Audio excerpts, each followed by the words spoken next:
Ms. Kashmira Jaiswal is the Vice Principal at Navrachna School Sama at Vadodara, Gujarat, India. She is the recipient of the Global Leadership in Education Award 2016 from the Education Council of India, Fulbright Fellowship ILEP Award 2015, and the Pearson Teaching Award 2013. She has been an MIEE for the past 2 years and has been a guest speaker at the EduDay events in New Delhi. She conducts training programs for teachers of the local and national teaching fraternities. Being a drama enthusiast, she writes and directs children's theatre and has many successful concerts in her repertoire. She is a skill development trainer for communication skills, personality development, soft skills, leadership skills, drama, etc. A passionate English language teacher, she shares a very good rapport with the students and alumni, strengthening the ever cherished bond between the teacher and the taught. We welcome you, ma'am, to Juana Studio Cityscapes. Today, I, Shashwat Nair of Venkateshwar International School, Delhi, and my friend Ojaswi Niyogi of the Heritage School, Kolkata, would like to have a talk on your experiences as a school leader and would also like to know your views on the impact on education in the current pandemic scenario. So, ma'am, with changing times and distance between our cities, how you think running a school in your city is different from others? Running a school in my city is placed in Gujarat, very close to Ahmedabad. Ahmedabad was a hotspot, is a hotspot yet for a long time. And we had more stringent, lockdowns in our city, more stringent than perhaps in other smaller towns. Um, but there is something that we did that we as a school did on April 6th when we had to begin the new academic session of our school. We began our session on that very day. Thanks to the online digital platforms that we had created for ourselves, especially Microsoft Teams, our school was raring and ready to go, and we welcomed the children in the new session right on dot, right on date. That is something that all of us as teachers felt very happy and proud about, and it took us a little time to onboard the students because students were so used to coming to school, meeting their friends and taking classes. But we onboarded them, trained them, we onboarded our teachers, and all this happened within a span of 7 to 10 days. And right on dot, we were there teaching classes, meeting each other. So it was nice. That's actually very interesting, ma'am. Ojasvi and I are both going to enter college in the forthcoming years, ma'am.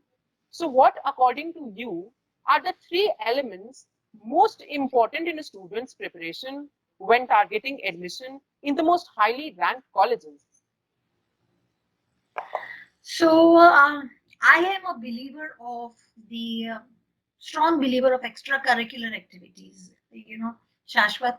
So I very strongly believe all the personality development activities that you do in your school, like debates, concerts, dramas, games, sports, community club, and all the things that you do along with your academics, it just shapes your personality to the T. So that is one thing. The co-curricular, they shape your personality. The critical thinking skills, that shapes the personality a lot because you start questioning, you start connecting the dots, and you start making the most of the thinking skills that have been provided to you. So one is your extracurriculars, second is the personal, critical thinking, and the third is your community outreach. Many big colleges in our country and abroad and everywhere else, so many times they will give less weightage to your board grades results, but more on your, do you have a community outreach? Have you ever worked for a project that has reached out to the old, the, underprivileged? And so those three things, if you weave into your personality, it's not going to be difficult to get a seat in any college. That's very informative and useful to us, ma'am, especially since we're entering college in a post pandemic world. So, ma'am, with regards to the COVID-19 pandemic itself, how is the situation in your city? Okay, so with the unlock two, that is, unlocked, that is to say, um, I feel people have started taking things very lightly, because although there are, policemen guarding places, although everything is going on, but I see people are either without their masks or they are not following the social distancing, they're not standing in queues, and they disregard rules. So that is one thing I feel pained about when I see it out. So also that is why it's great that we are talking to each other, because students, you are our mascots. So you are people who can actually go and train the world and remind them. And so as school children, when you're talking in your classes, your online classes, or when your parents are going out and relating things to you, you can always keep reminding people not to take it lightly and follow protocol. Following protocol is very, very important. So otherwise, our city is coping well. It is in Gujarat, it's on number 2 or number 3 as regards COVID cases. Government has done a lot about it. People need to be more careful. That is very intriguing to think about, especially if you wonder about the differences from city to city. So, ma'am, speaking about differences and novelties, is there any unique method that your school is using to fight this situation? To fight the situation, as in, okay, there are two things that we are doing. Number one is our online classes, right? So, like I said, our school has begun in the right earnest. So, Juana Technologies has been very helpful to us in this aspect, because they helped us conduct a lot of sessions with teachers to train them, and so we got on board on time. So, the second thing that I would want to tell you is that it's not only teaching that we are, worried about, or forcing upon. It's the activities. So we have started our inter-house competitions, we have started activities, we've started our dance classes, we've started our music classes, our sports teachers are holding yoga sessions. We celebrated the International Yoga Day. And then our children, because they are not in the school and they cannot do their orchestra and they don't have the instruments, but they are all practicing a cappella at home, and they are creating music through a cappella sounds. So I want to say that this medium that has connected us, our classes are running, the entire school is running on Teams. So this medium has been like a blessing in disguise, because our students look forward to the classes. They want to meet their teacher, they want to meet the students, they are working on group projects. So in every team we have a channel, and so it's an inter-house, red house channel, greenhouse channel, they are talking about it. We had our PowerPoint creating inter-house competition, we also had the results, everything is being, so it's like a normal school. Of course we do miss meeting children. Children do miss meeting children, playing, roughing it up, playing basketball. Of course, that we will never be able to replace. But at least we are connected. Our children are not feeling left out. They're connected. Yes, ma'am. That's actually very innovative and uplifting to think about. So, ma'am, like you said, the most unique change right now, obviously in the sphere of education, is online learning. So, ma'am, do you feel like the E in e-learning should stand for no face-to-face interaction? E-learning is bringing a lot on the table. It's bringing international learning on the table. It's bringing connectivity with your international counterparts on the table. I just connected with a class from Japan. My students are just connecting with a class from Japan. So through the Skype in classroom thing. So it's a filling in the gaps.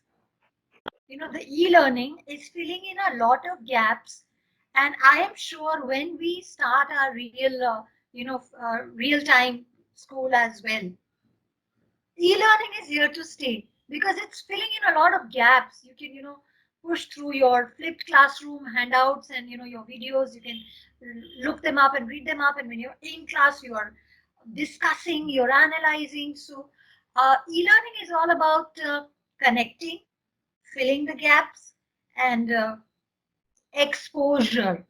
I would say E is for exposure, an international exposure, a multicultural exposure, a multidisciplinary exposure. So yeah, take that word from me. E can stand for exposure. That's actually very true, ma'am. While it's fascinating to talk about classrooms and e-learning having many consequences, do you also feel that social and cultural dimensions affect online classroom teaching and learning outcome? It does, the social and cultural dimension does to a small extent, because to a small extent, why I'll tell you. We are having online classes now for 3,000 of our students and 150 teachers, right? And so it so happens in some households, they have multiple people doing online work. Two siblings want to use the device, their father's working from home, their mother's a teacher is working from home, so everybody needs the internet, the device. Somebody's working on phone, somebody's working on laptop. And people have been going out and buying after the lockdown has opened up. But while the lockdown was very strict, there were a few issues in houses that could not provide for internet or could not provide. Slightly, yes, but I feel that the government of India is also taking huge steps in this.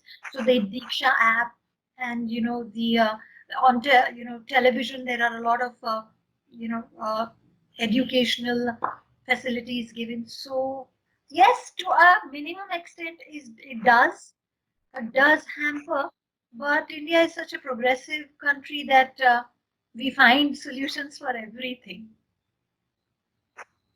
Yes, ma'am. And actually, we are moving into a world that's getting more and more connected.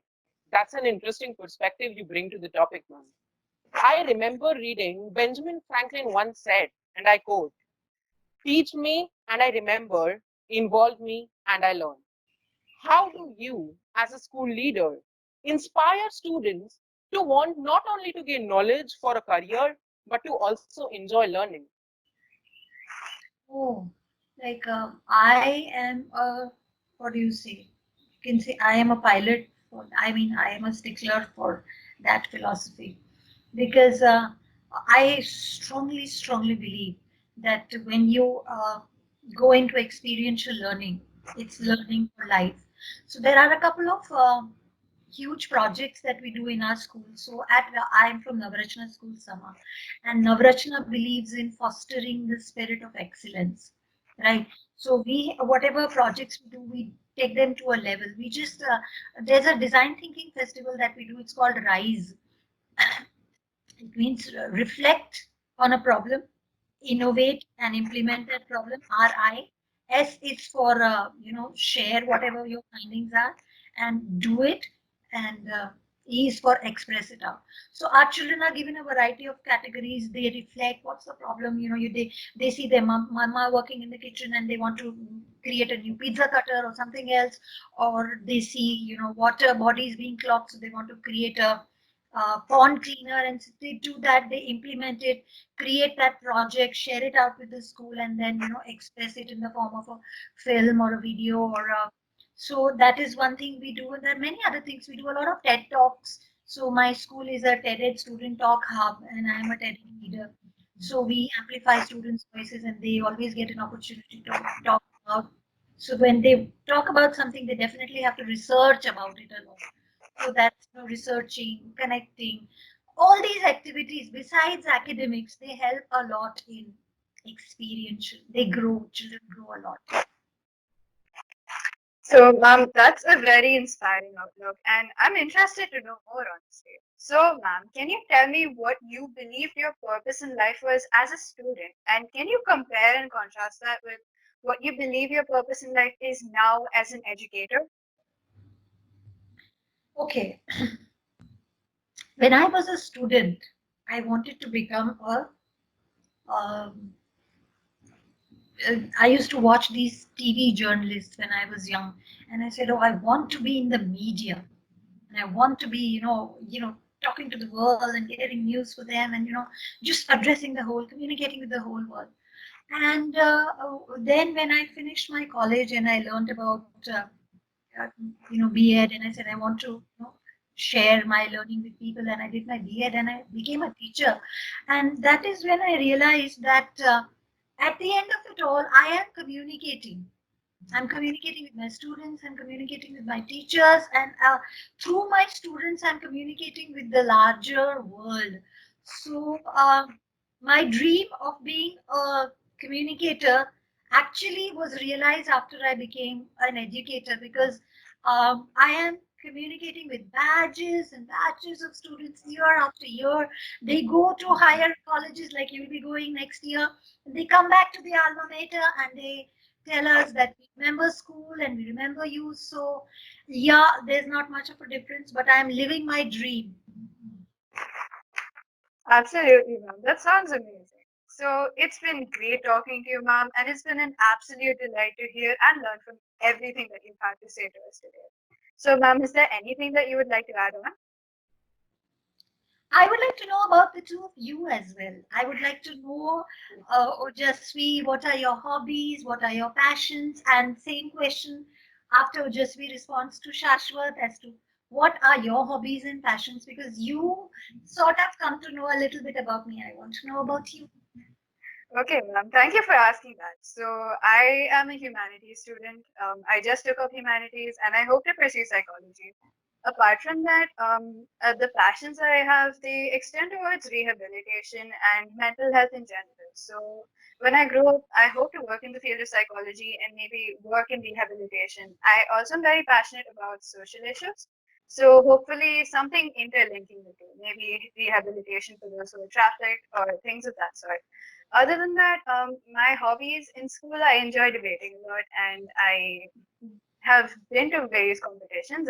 Last year in Frank Anthony and ASIC, I did pretty well, I guess. Shashwat, tell me about yourself. Ma'am, I'm a 12th grader and I've opted sciences. I have the stream of PCMB and I have planned to pursue medical as my profession. So I wish to become a doctor, though I am a bit confused. Like I love the professors a lot, the profession of professors. So that's, and like even if I want to become a doctor, I want to become a social doctor, like the one who works in rural areas, because I was quite fascinated by movies like Padman, like those people. My mother's wish is also the same. And talking of hobbies, I also love to go to debates. I love to speak in speeches and extempores.